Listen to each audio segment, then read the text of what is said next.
السلام علیکم ورحمۃ اللہ وبرکاتہ۔ امید ہے کہ تمام حضرات خیر و عافیت کے ساتھ ہوں گے۔ اللہ کے فضل و کرم سے ہمارا نورانی قاعدہ تقریباً مکمل ہونے کو ہے، بس ایک دو قاعدے ہیں۔ میں امید کرتا ہوں کہ آپ حضرات کو سمجھ میں آ رہا ہوگا، اور دعا کرتا ہوں کہ اللہ تعالیٰ آپ کی محنتوں کو اور آپ کی کوششوں کو قبول فرمائے اور اچھا قرآن پڑھنے کی توفیق عطا فرمائے، تاکہ جو آپ کو ثواب ملے اللہ تعالیٰ اس میں بھی ہمارا اجر عطا فرمائے اور ہمارے لیے نجات کا ذریعہ بنائے۔ الحمدللہ ہمارا تختی نمبر 25 آج ہوگا۔ اس تختی نمبر 25 میں کچھ خاص نہیں ہے، بس اس کے اندر یہ بتایا گیا ہے کہ عام طور پہ قرآن کے اندر الف واو یا لکھے تو ہوتے ہیں لیکن وہ پڑھے نہیں جاتے۔ جیسے عام طور پہ قرآن کے اندر ایک لفظ آتا ہے انا، وہ لکھا جاتا ہے حمزہ زبر ا اور نون الف زبر نا، انا، لیکن وہ لفظ پڑھا نہیں جاتا، یعنی الف پڑھا نہیں جاتا، بلکہ اس کو حمزہ زبر ا نون زبر نا، انا، یعنی انا کی طرح پڑھتے ہیں، یعنی الف چھوڑ دیا جاتا ہے۔ اسی طریقے سے قرآن میں بہت ساری جگہ لکھا ہوا ہوتا ہے لا الہ اللہ، یعنی الف اور لام لا کے ساتھ، حالانکہ لا کے ساتھ جو الف ہے وہ الف نہیں پڑھا جاتا، لکھا تو جاتا ہے لا الہ اللہ یعنی الف کے ساتھ، لیکن پڑھنے کی جو اصل شکل ہے وہ ہے لا الہ اللہ، لا الہ اللہ، لام زبر لا، حمزہ زیر ای، لا ای۔ اسی طریقے سے قرآن میں بہت جگہ لکھا ہوتا ہے ان تبوء باسمک، حالانکہ وہ جو حمزہ کے بعد جو الف ہے وہ الف نہیں پڑھا جاتا، بلکہ اس کو پڑھنے کی جو شکل ہے وہ یہ ہے ان تبوء۔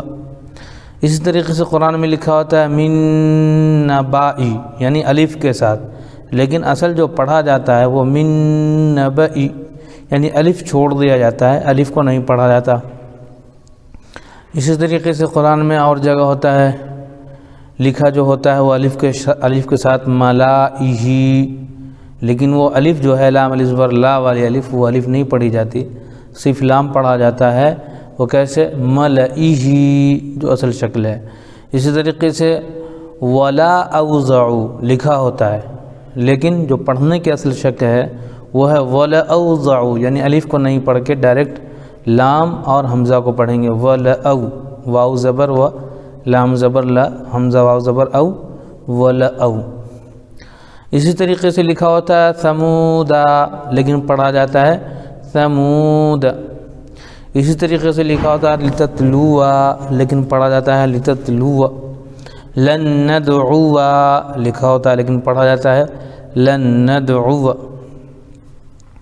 تو انشاءاللہ تعالیٰ اب ہم اس میں کتاب میں دیکھیں گے جو لکھا ہوا ہے تو سمجھ میں آ جائے گا۔ تختی نمبر 25 کا رسم الخط یعنی لکھنے کا طریقہ۔ اب تختی نمبر 25 رسم الخط۔ رسم الخط یعنی لکھنے کا طریقہ۔ قرآن پاک میں بہت جگہ الف واو یا لکھے ہوئے ہیں مگر پڑھے نہیں جاتے، ان پر نشان یعنی کٹ کا نشان لگا ہوا ہے۔ یہ اس میں نورانی قاعدے میں سمجھانے کے لیے اس طرح لکھا گیا ہے تاکہ آپ قرآن میں آئے تو سمجھ جائیں۔ نیچے کے نقشے میں وہ الفاظ لکھ دیے گئے ہیں۔ لفظ انا میں نون کے بعد کا الف کہیں پڑھا نہیں جائے گا، انا کی طرح پڑھیں گے، یعنی حمزہ زبر ا، نون زبر نہ، انا کی طرح پڑھیں گے، جبکہ اس پر وقف نہ کریں۔ ہر خانے میں لکھنے کے طریقے کے ساتھ پڑھنے کا طریقہ بھی درج ہے۔ اب اس میں ہے لکھنے کا طریقہ الف کے ساتھ افئن مات، اور پڑھنے کا طریقہ افئن مات، یعنی لکھنے کا طریقہ وہ الف کے ساتھ ہے لیکن وہ الف نہیں پڑھا جائے گا، صرف زبر پڑھیں گے فا والا، جیسے افئن مات۔ لکھنے کا طریقہ لا الہ اللہ، پڑھنے کا طریقہ لا الہ اللہ، یعنی قرآن میں جو لکھا ہوا ہے وہ لفظ الف کے ساتھ لکھا ہوا ہے لیکن وہ جو ہے لام کے بعد کا الف وہ پڑھا نہیں جائے گا، صرف لام پر زبر پڑھیں گے، جیسے لا الہ اللہ۔ ان تبوء، یہ لکھنے کا طریقہ ہے الف کے ساتھ، لیکن یہ الف کا نہیں، یہ الف نہیں پڑھا جائے گا، صرف حمزہ کی زبر پڑھی جائے گی، جیسے انتبوء، یہ جو نیچے چھوٹے لفظوں میں لکھا ہوا ہے وہ بتایا گیا ہے کہ ایسے پڑھا جائے گا، حالانکہ قرآن میں ایسے لکھا ہوا نہیں ہے، جو اوپر کی شکل ہے وہ لکھا ہوا قرآن میں ہے۔ اسی طریقے سے من نبئی، جو اوپر لکھا ہوا ہے وہ الف کے ساتھ ہے، لیکن وہ الف پڑھا نہیں جائے گا، پڑھیں گے کیا؟ من نبئی۔ اسی طریقے سے لکھا ہوا ہے قرآن میں ملائہ، الف کے ساتھ، لیکن یہ الف نہیں پڑھا جائے گا، کیا پڑھا جائے گا؟ ملائہ۔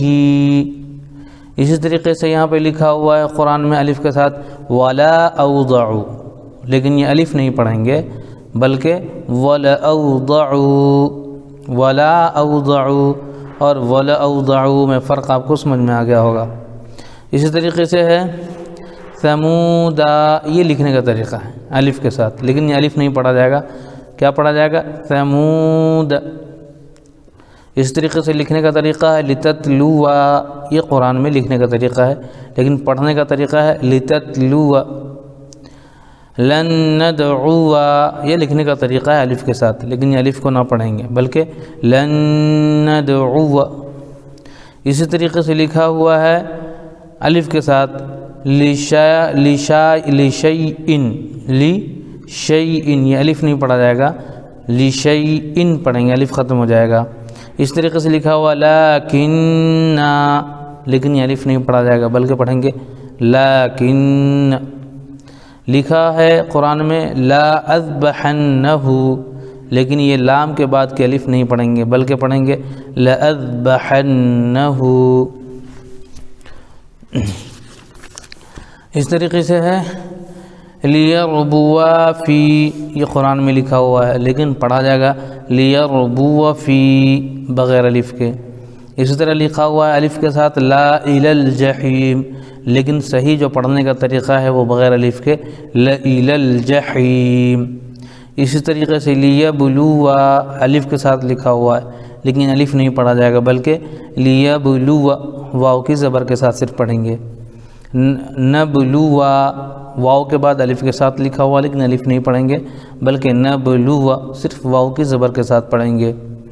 بئس الاسم، بئس الاسم، یہ ایسے پڑھیں گے لیکن اصل میں لکھا ہوا ہے بئس الاسم، تو یہاں پہ جو پڑھنے کا طریقہ ہے وہ صرف بئس الاسم، با انزر بی سین زبر سا، بئس لام سین زر لس، بئس لس، تو یہ ہو جائے گا بئس الاسم۔ لا انتم اشد لکھا ہوا ہے لیکن پڑھیں گے لانتم اشد، الف کو چھوڑ دیں گے۔ اس طریقے سے لکھا ہوا سلاسل، لیکن پڑھا جائے گا سلاسل۔ قواریر لکھا ہوا ہے لیکن پڑھیں گے قواریر۔ ملائہم، یہ لکھنے کا طریقہ ہے لیکن پڑھنے کا طریقہ ملائہم۔ ولا انا عابد ما عبدتم، ولا انا، یہ انا لکھا ہوا ہے لیکن الف نہیں پڑھا جائے گا بلکہ پڑھیں گے ولا انا عابد ما عبدتم۔ یہ لکھا ہوا ہے موسیٰ، ساتھ میں یا بھی ہے لیکن یہ یا نہیں پڑھا جائے گا، موسیٰ الف کے ساتھ پڑھیں گے۔ عیسیٰ لکھنے میں یا کے ساتھ ہے لیکن یا نہیں پڑھی جائے گی، عیسیٰ الف کے ساتھ پڑھیں گے۔ لکھا ہوا ہے زکوٰۃ، واو کے ساتھ، لیکن یہ واو نہیں پڑھی جاتی بلکہ زکوٰۃ۔ صلاۃ لکھا ہوا ہے واو کے ساتھ لیکن یہ واو نہیں پڑھی جائے گی، الف کے ساتھ پڑھیں گے صلاۃ۔ حیات لکھا ہوا واو کے ساتھ لیکن یہ واو نہیں پڑھا جائے گا بلکہ حیات الف کے ساتھ پڑھا جائے گا۔ مشکات کھڑا زبر ہے اور واو کے ساتھ لکھا ہوا لیکن یہ واو پڑھی نہیں جاتی بلکہ الف کے ساتھ پڑھا جائے گا، مشکات۔ لفظ انا پر اگر سانس ٹوٹے تو الف پڑھا جائے گا، لوٹا کر پڑھنے پر وہی انا کی طرح پڑھیں گے، یعنی لفظ انا جو ہے اگر ہم وہاں پر وقف کرتے ہیں، رکتے ہیں تو وہ الف کو پڑھیں گے، لیکن جب ہم پیچھے سے لوٹائیں گے پھر تو وہ الف نہیں پڑھا جائے گا بلکہ الف گر جائے گا اور انا کی طرح پڑھیں گے۔ اسی طریقے سے قواریرا ہے، پہلا سورہ دہر میں، لاکنہ میں بھی الف وقف کی حالت میں پڑھا جائے گا۔ یہ قواریرا ہے، اگر ہم اس پر سانس توڑیں گے تو قواریرا الف پڑھیں گے، لیکن اگر سانس پھر پیچھے سے لوٹا کر کے پڑھیں گے تو پھر یہ الف گر جائے گا، الف کو نہیں پڑھیں گے۔ اسی طریقے سے لاکنہ ہے تو لاکنہ میں بھی اگر ہم سانس توڑیں گے تو الف پڑھا جائے گا، لیکن اگر پیچھے سے لوٹا کر کے پڑھیں گے تو پھر وہ الف گر جائے گا۔ یا اگر ہم وہاں پہ سانس نہیں توڑے، ڈائریکٹ ملا کر کے پڑھیں گے تو وہ الف نہیں پڑھا جائے گا۔ انشاءاللہ سمجھ میں آ گیا ہوگا۔ اب تھوڑی علامات وقف ہے تختی نمبر 26 میں، انشاءاللہ اس کو ہم تھوڑا سرسری دیکھیں گے انشاءاللہ نیکسٹ ایپیسوڈ میں۔